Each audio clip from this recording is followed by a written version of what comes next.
Alright, what's up guys? It is currently 7:14 ng gabi. Hopefully you guys are all having a warm Friday evening. It's not too bad here sa labas ng Edmonton, no? It's cold, it's chilly, but it's tolerable, right? So once again guys, my name is Gerry Domingo, Specialty Finance Manager, owner ng Pinoy Car Talk sa Facebook and sa Instagram. Wanna see if gumagana yung ating Wi-Fi. Switch from Wi-Fi to data kasi medyo unstable lang sa labas tayo ng building eh. So earlier, I think last week we did a video featuring the Battle of the Midtrims, gaya nga ng sabi ko, between the Honda CR-V Sport and the RAV4 XLE. So today we're gonna look at the car versions naman on the mid-trim levels, because for a lot of us, tayong mga Pilipino, right, yung most of the time, yung starting car natin dito sa Canada is usually gonna be either a Civic or a Corolla. So what I have here guys, side by side, no, I have a Honda Civic EX, which is the mid-trim level ng mga sedan when it comes to Honda, and you have the Corolla SE, which is considered the mid-trim naman for Toyota. So we're gonna go over the differences between sa kanilang dalawa, right? Features wise, what kind of differences they have, which is better at this, which is better at that. So just to give you guys a better idea when you guys are car shopping, right, you know, and you're considering the top 2 Japanese brands in the world when it comes to kotse, ano bang kukunin ko? Kuha ba ako ng Civic o kuha ako ng Corolla? So let's start off let's start off with the Corolla. So with the 2019 redesign, right, ng Toyota Corolla, you can see it's greatly improved yung kanyang exterior. So if you look there sa kalabas, so it still looks almost the same body-wise, pero yung front face niya talagang nagbago. So this look right here, no, itong LED na headlights combined with those fog lamps, it gives the Corolla a very high-end feel. So if you look at the design ng headlights niya, yung layer na ganyan, di ba, parang ang social tignan. So it's very nice. And for comparison's sake, no, let's take a look at the previous year's model ng Corolla. So what I have here, this was back when I was selling Toyotas, no, sa Kingsway Toyota, yung body design. This year's a 2016 version, right, nung Corolla. So not as edgy, not as aggressive looking, not as stylish kumpara sa, I guess, the 2019-2020 counterpart, no. So let's look at something a bit closer, because after this design ng Corolla, there was another redesign, at ganito naman yung itsura niya.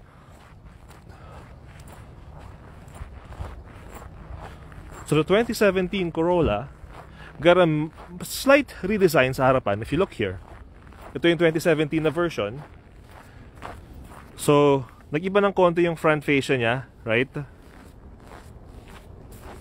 But overall, it retains yung almost similar aesthetic ng 2016, 2017. This is when the redesign came out. And then, nung lumabas na yung 2019, 2020, completely nag-iba ng itsura niya. Let's go back to our topic vehicles here.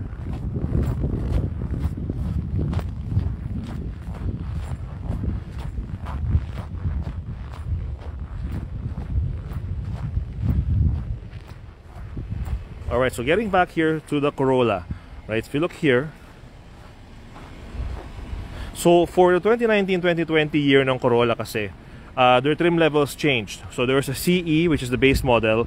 It became an L, and then may LE. And from LE, there's different packages that you can have, and then you can go SE, and different packages you can have, right? So sa case na to, this is the base model SE. For the SE sa Corolla, there is the SE upgrade, which gives you yung sunroof. There is the Nightshade edition, yung magandang black na parang completely black yung mga features niya. And then there's the more expensive, the Apex edition, which is a limited edition quantity ng Toyota Corolla. Still the same mechanically speaking, right? Just a lots of bigger wheels and all that stuff. So what we're looking at right now is yung base model na SE.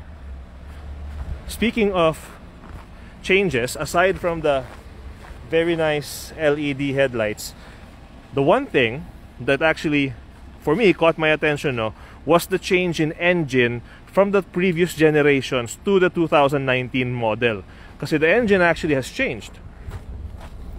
Let's pop open yung engine. So before the redesign, the Toyota Corolla was running on a 1.8 liter 4-cylinder 138 horsepower Now, if you look closely, for the 2019-2020 moving forward, right? Toyota, binago nila yung kanilang 4-cylinder. This is called a dynamic force 2.0 liter 4-cylinder engine. The dynamic force is mainly a marketing term, but scientifically, effects-wise, based sa research ko, ito yung pinaka-stable na engine when it comes sa pag umiinit yung sasakyan, when it comes to heating. So, when the heating yung sasakyan, habang umiinit siya, it actually forces the gas consumption to go lower daw. Again, based sa research ko. No? I can't fully explain it properly in much detail, but the main gist of it is, for 2019, na-redesign yung front sa labas, and for the first time in a long time, na-redesign pati yung loob. Yan ang pinaka-main complaint ko, even noon nagbebenta pa ako ng mga brand new na Toyota, how underpowered yung engine nila. So knowing now na the 2019 version, going into the future, right, they're using this 2.0 liter dynamic force 4-cylinder engine. The horsepower output went from 138 yata noon on the old generation to 169, so which is not bad, right? 169 horsepower, I believe. Basta mga 160 range yung horsepower niya. 169 from a previous 137. So dun pa lang, improvement wise, ramdam mo na. At the same time, this one I'm not too much a big fan of. Yung redesign ng rims niya. I like yung dating style ng alloy rims ng Corolla. This one looks a bit too basic, so opinion ko. So you do get the turn signal lights too. You get those nice black side skirts there. Same thing din sa likod. Now on the SE model, you get the nice little lip spoiler. Doesn't really do much, just more for design, right? And of course, yung badging na SE, you get the nice honeycomb design sa likuran. That style ng tambucho. So overall, it's meant to give the Corolla a bit of a sportier look, right? Kasi, you know, I'm not gonna sugarcoat things, right? Most often than not, when we see a white Corolla, ang una nating iniisip is co-op taxi, diba? So in this case here, they went with making the Corolla sportier. So you got the more sportier look with the SE, and then the improved horsepower output compared to the previous generation. So if you're a Toyota fan, right, definitely something to consider when you're buying your next vehicle, diba? So let me just open this. Now, when it comes to the Corolla SE, the one thing I like with this one here is yung kanyang susi ay push button. So it looks like the modern Toyota key. So it says Corolla, right? Push button start na siya. So unlock lang natin siya dito. So let's look sa likuran muna. The trunk.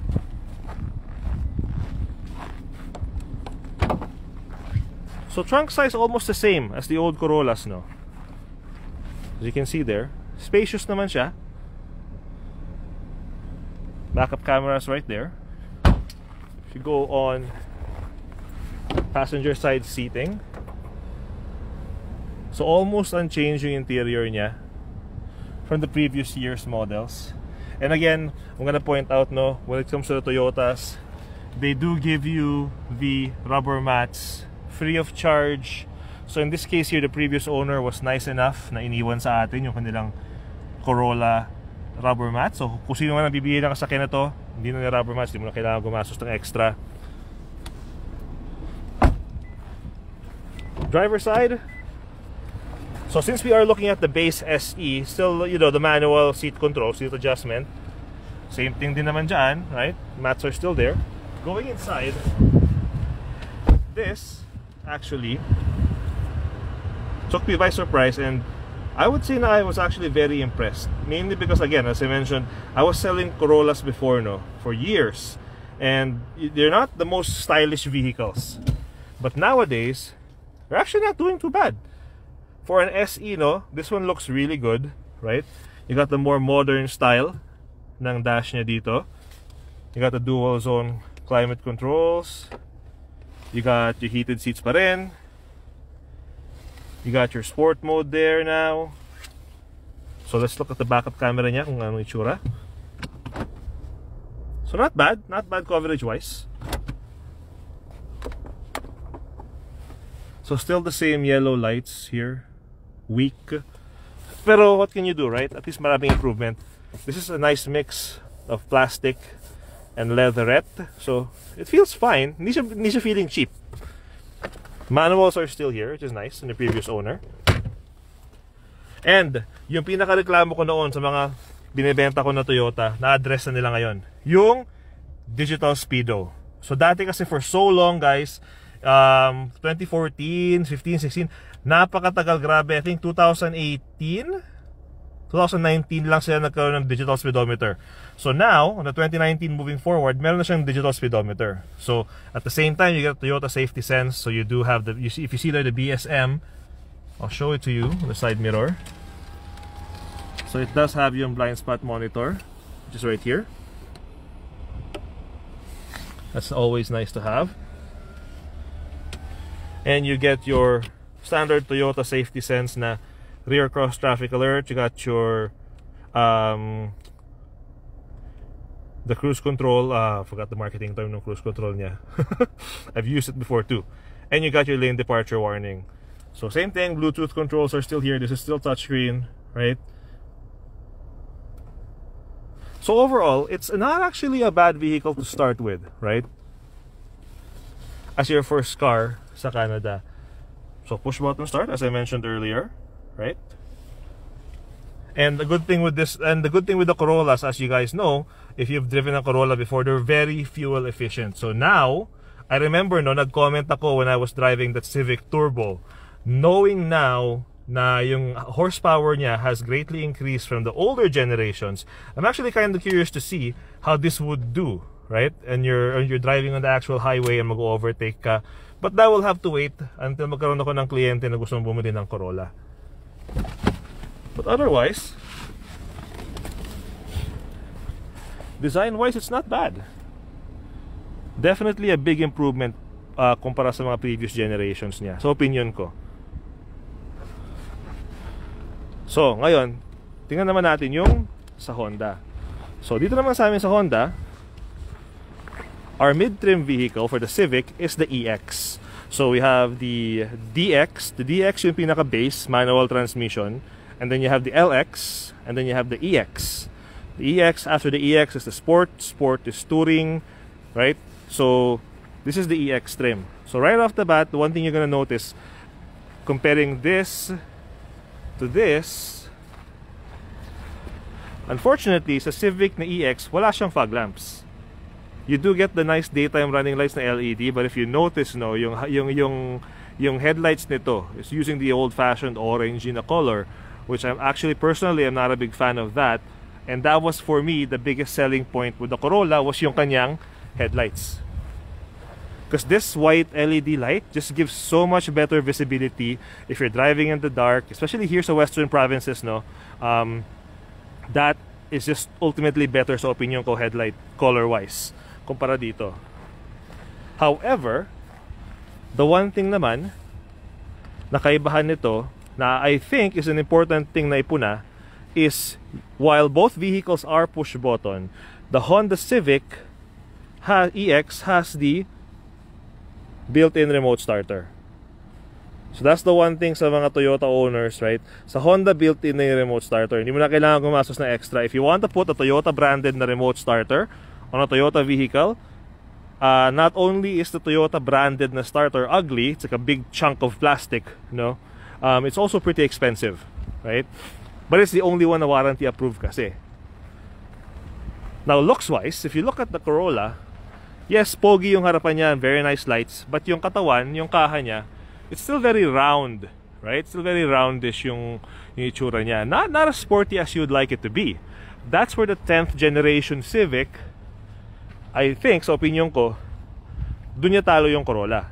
Kasi, given the Civic's angular design, right, I think na mas sporting tignan yung mga Civic in any trim level kumpara sa Corolla.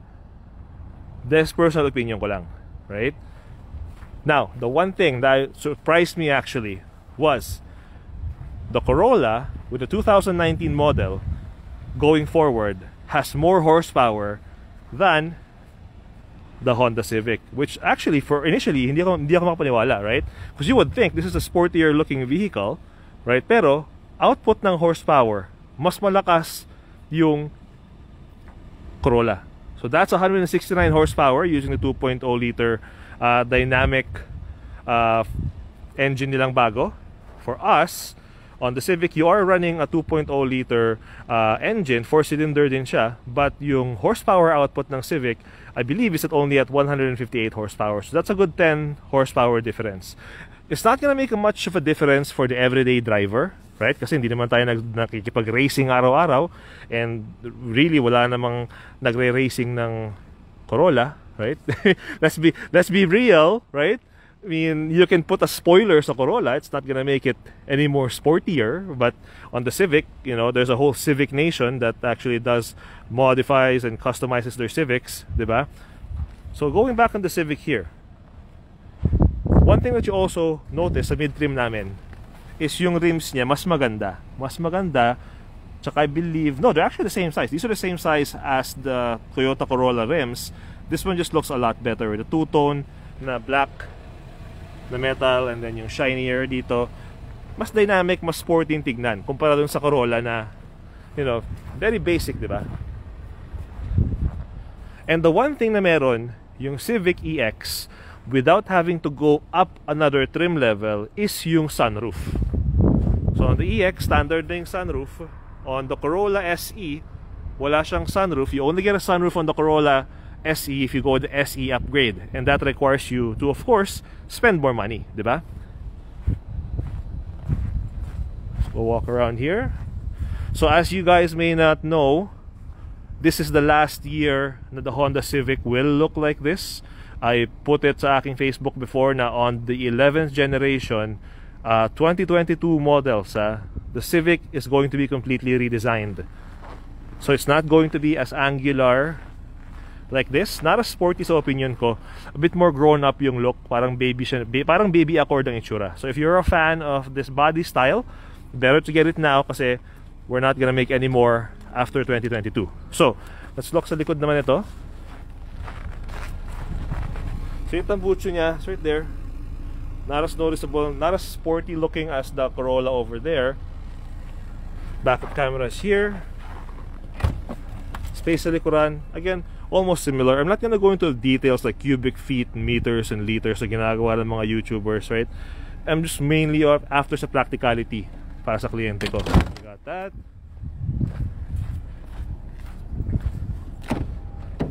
Ito naman yung sa amin, sa loob. So pretty standard, right, for both of them. For the most of the vehicles branded, for example, Toyota tsaka Honda, sa mid-trim level kasi, wala masyadong nagbabago sa rear seating. Mainly, you have to go sa top of the line to get some extra perks sa rear seat. For example, some vehicles have the heated rear seats, diba? But you have to jump up to the highest trim level. So same thing din dito. And the one thing that I'm gonna point out, if you're a fan of the color white, just like the RAV4, you may not be able to see it sa video, but the Civic white one, here in this car, you can get yung Blizzard Pearl. Whereas Toyota, you get the Taxi White. Este Super White pala. Right? You get that white. And this one here, you get the nice Blizzard Pearl na color sa Civics. So going inside ng vehicle. So for our EX, you do get the power driver seat, which is nice. Going inside. So yun naman display namin. So not raised, hindi siya nakataas kumpara parang doon sa isa na medyo modern nga yung nakataas dito. But still that's the same thing. This is touchscreen as well. Right? You get your dual zone climate controls. You get heated seats. Charging port niya nasa ilalim dito. Yan. I'm gonna show you guys yung backup camera niya. Sa inyo backup camera. So very similar silang dalawa, di ba? Sunroof is over here. And for some reason, para sa mga Pinoy, this is a big selling point for a lot of people. And ironic because here sa western provinces, Saskatchewan, Alberta, Manitoba specifically, na ang winter natin ay napakagrabe at napakatagal, why would the sunroof be a big purchase decision maker when you rarely even use this? You will rarely use yung sunroof pag summer lang. So keep that in mind when you're shopping your vehicle. Kasi ito kasi yung sunroof, for some reason, is a status symbol. Right? Yung sasakyan ko may leather, may sunroof, ibig sabihin ako'y mayaman, ako'y may pera. But practicality-wise, it's not really that practical in the western provinces. So same as the Corolla, we have the digital speedometer as well dito. Bit more of a dynamic design, right?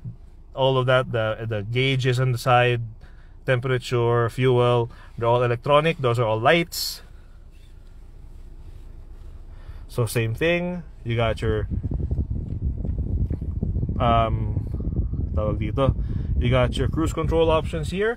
For the Honda version ng safety technology, we have the rear cross traffic alert here as well. I'm not sure why it's not focusing properly, guys, sorry. Oh, should go to focus eh. And yung kanyang lane departure warning. Now let's take a look at the engine.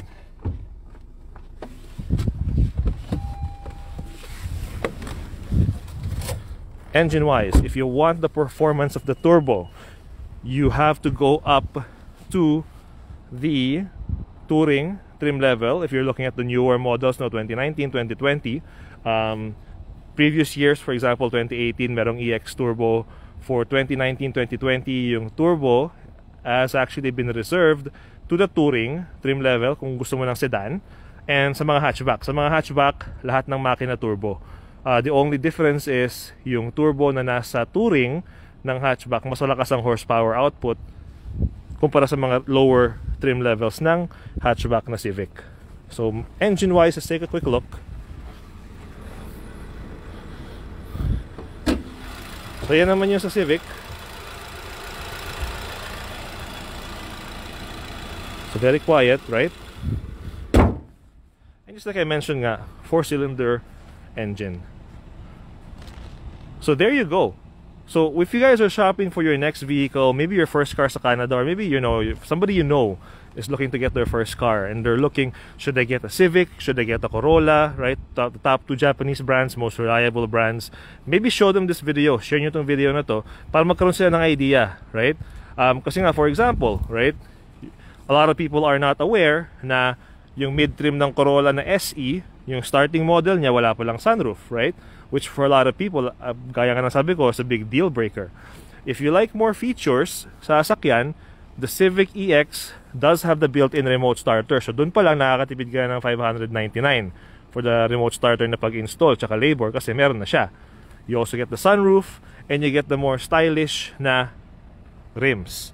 Now, on the Corolla's benefit naman, of course, you have the new completely redesigned, and yung kanyang headlights and kanyang fog lamps na hindi mo pwedeng isnabin dahil mukha naman talaga magara, mukha siyang maganda.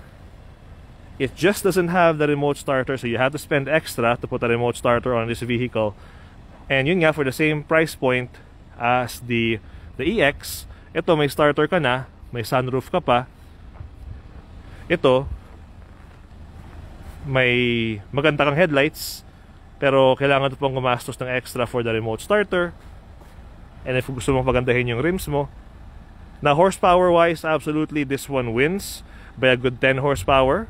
Para sa mga car fanatics dyan na mahilig sa mga specs. Again, parang sabi ko nga, 169 horsepower, 158. Sportiness, mas sporty tignan sa opinion ko yung Civic. Mainly because it's very angular, very slim tignan, right? This one, it does retain yung pagka-round niya, pagka-conservative niya. And it gets worse on the hatchback. The hatchback just looks completely uglier, sa opinion ko. If you're gonna buy a Civic, if you're gonna buy a Corolla, go for the sedan. And there you go. So, very different vehicles, right? Considered both mid-trim sa Japanese na manufacturers, no, Toyota, and with the Honda. So there is a Nissan Sentra here na hindi ko sinama sa discussion because this is a 2019, and the 2020 Nissan Sentra got completely redesigned and it looks absolutely gorgeous. Unfortunately, wala ako sa lote ko ngayon nun. I only have these two. So I figured, you know, let's do a side-by-side comparison between the number 1 and the number 2 brand in the world, just to give you guys an idea for your next car shopping experience. Should I go with a Civic EX or should I go with a Toyota Corolla SE? You guys decide. And yeah, if you guys are looking at your next vehicle, please mag-message lang po kayo sa akin, let me know.